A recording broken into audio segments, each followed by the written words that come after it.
Hello, everybody. So let's say we did look at how to write data, how to write simple data, how to write lists of data, and how to read simple data or to read data in general.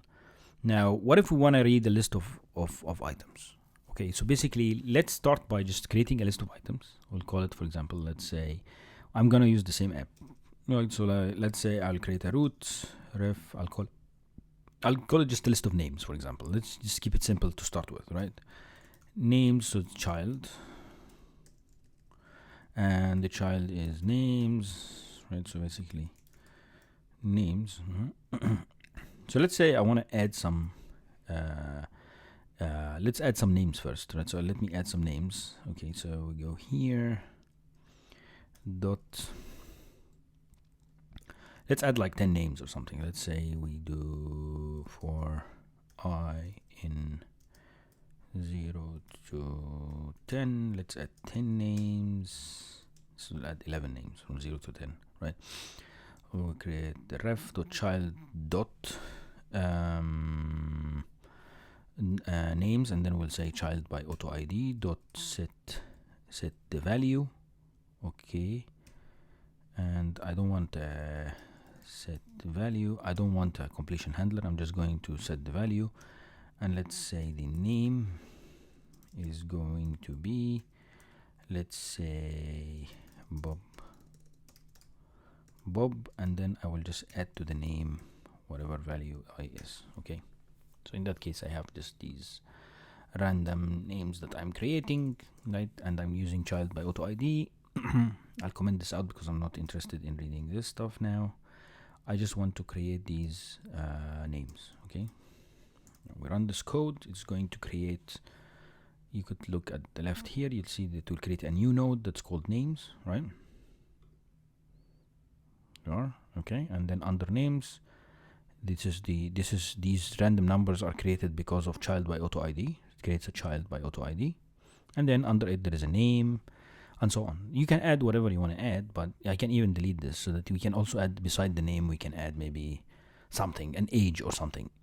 So let's say we want to get a random number that has the age, right? So basically, let's make the age a random number. We'll go here. I'll say Swift for random number. Okay, so we go here and let's look at random number under Apple. Here it is. There is a random under Apple documentation. There is a function called random and it's under int. So under int there is a function called random. Excellent. So basically I could just specify even the age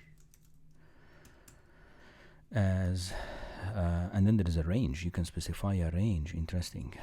Okay, so I could say the range is int dot random, and I'll use the age is, say, from, let's say we go from 18 to 100. Okay, so from 18 to 100, I just copied the value from here. See, I random. Now when we run this again, so we go back here. Where is it?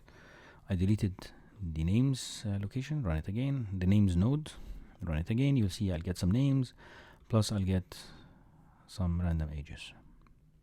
Okay, so we go here. Age, name, 62, 32, 41, 31, and so on. Okay, cool. So basically I'm able to get the age and the name. Nice. Okay, very good. So this is the some information, right? So, and you could see that this child by auto ID is because I would like to create a new node for every entry, right? Okay, the question that I have now is that what if I want to read this data, read them, and obviously when I read them I want to create an array that's going to hold them. Okay, so basically, and maybe I need to create a class that's going to hold this data and so on. So let's create a class. I'll call it a new file, Swift, and I'll create a simple class. I'll call it maybe user. Oops. User. Okay, user class user, and then that user has var name, which is a string, var age, which is an integer. Okay, cool. So that's basically the user, right? Excellent. So now in this view controller, I want to create an array of users. I want to get an array of users, right? So var users, is equal to, it's an array of user objects. Okay, so it's an array of users. Okay, cool, excellent. So now I just want to read this data. Okay, so basically I want to read the values that I just created. So I'll comment out this because this is just to demonstrate how I create these values, right? Now I'll do the same thing. I'll go to root rf.child, and the child is names, right?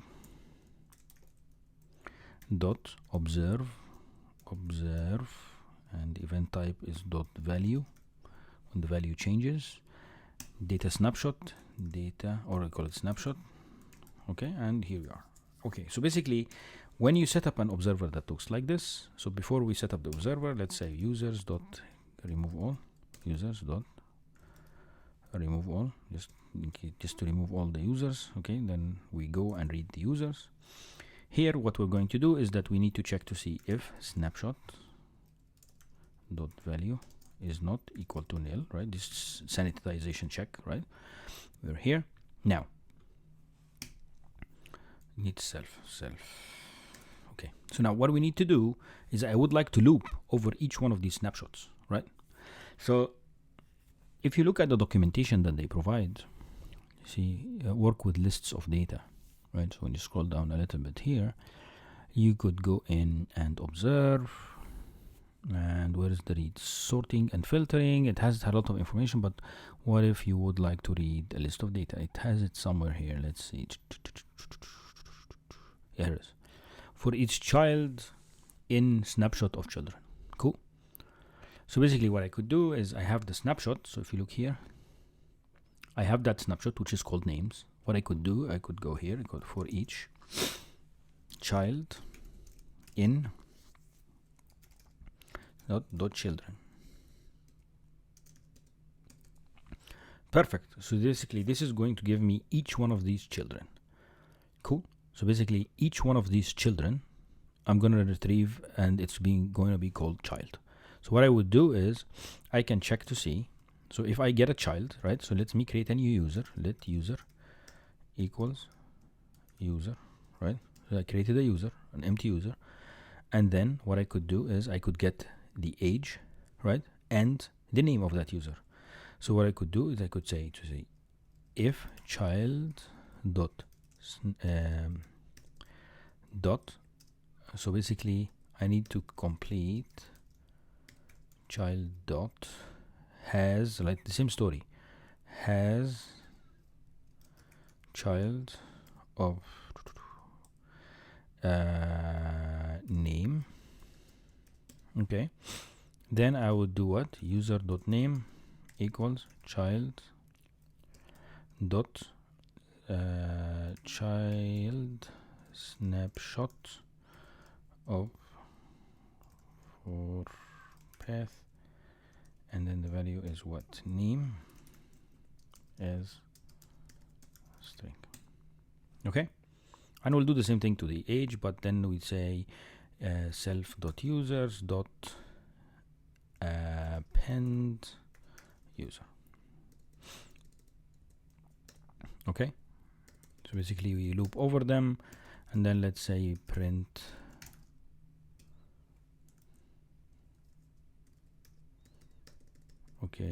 print, let's say here, and I'll put a breakpoint here. So basically what we are doing is that we're going in, it needs to cast it. Okay, we need to cast it as for child as a snap. Can I do it like this? Let's see.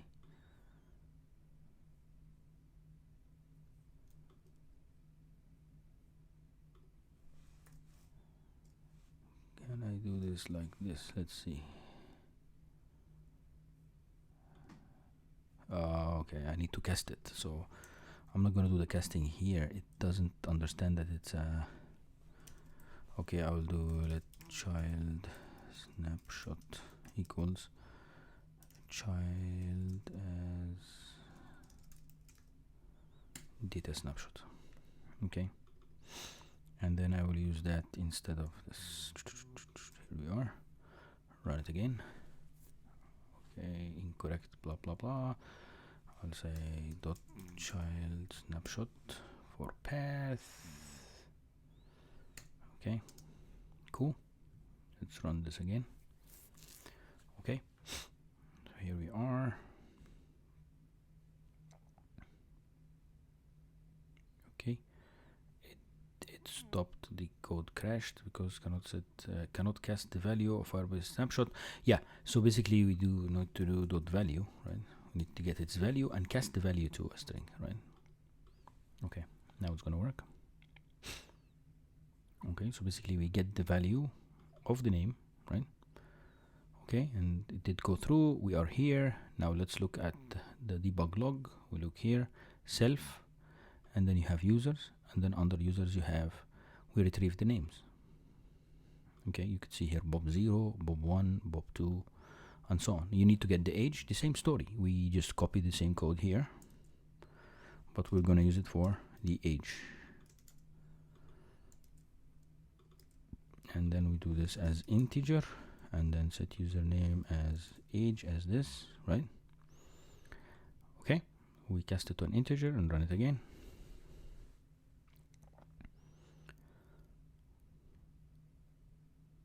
Okay, and here we are, and we see we are able to get the age value also of these guys. Now the interesting part is that if you change it, it's going to change. So maybe as we are at it, let's say we have a list, an array, let's put a table view, right?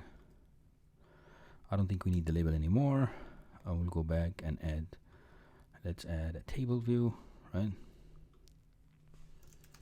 A table view, here we are. Let's add a table, and that table is going to hold this data, and you will see that whenever I change the values, the table will refresh. I'll show you that. Let's see. Go here. Add some constraints, all of the stuff you've seen before. Let's also add a table cell. Here it is, and this is gonna be used as my cell.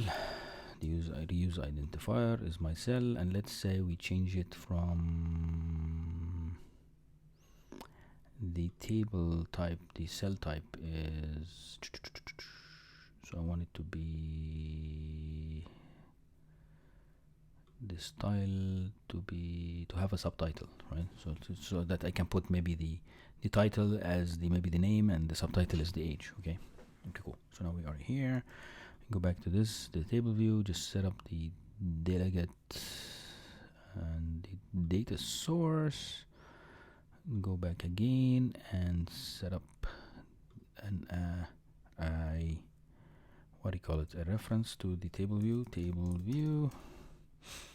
Okay, I think I have all what I need now, so I don't need the label, so this label goes away, right?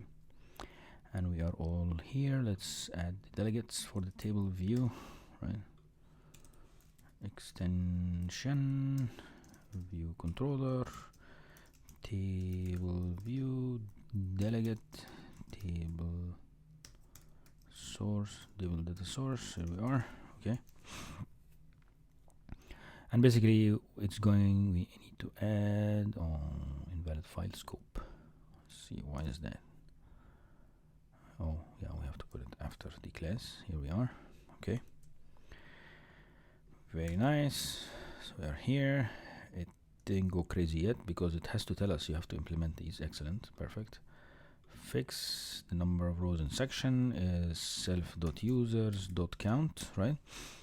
And then this one is let cell equals dq table view dot dq reusable cell identifier my cell return cell, right? Let user equals self dot users of index path dot row, right? Get me the user. Then I will say cell dot title, right?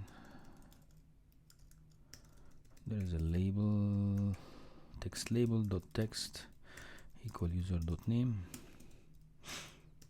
cell dot summary or subtitle,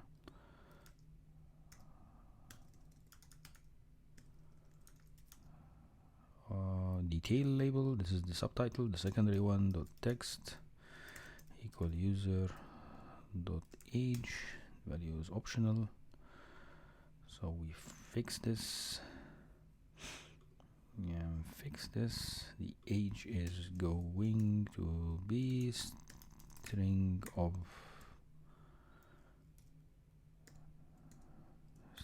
this. Okay, cool. So we have that, and we fix this guy. Cannot converse. Okay, here we are. Okay, so basically we just set up the table to show that. Now when everything is said and done, returning an integer. Yeah, unused table, returning an integer. Yeah, of course. Number of rows in section. Oh, you need to return something here. So basically we return. Okay. Now when you go in, you observe, right? So basically if any data comes in, what I'm going to do is when data comes in, I'm going to clear the data, right? Remove all. So I don't need this remove all here, right? Cool. I'm gonna remove all, right?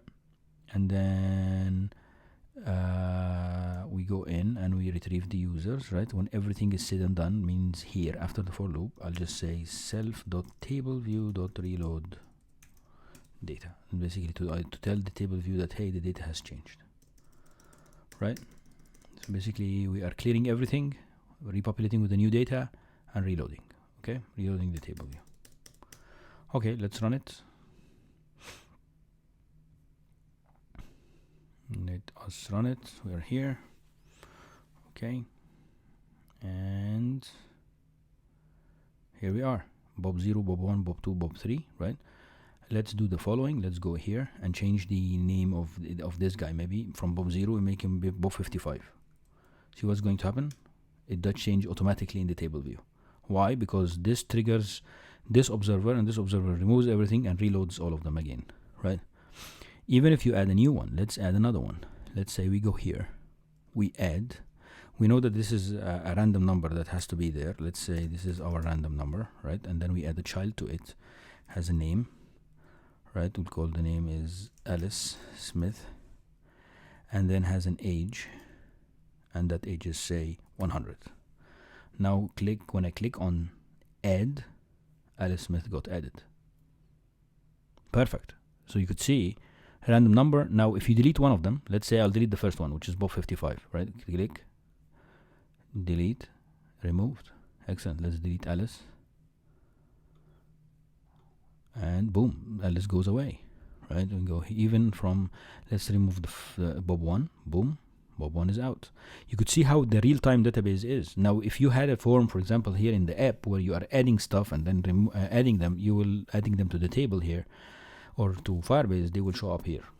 Okay, so this is how you could use lists and manage lists. Please let me know if you have any questions. Thank you.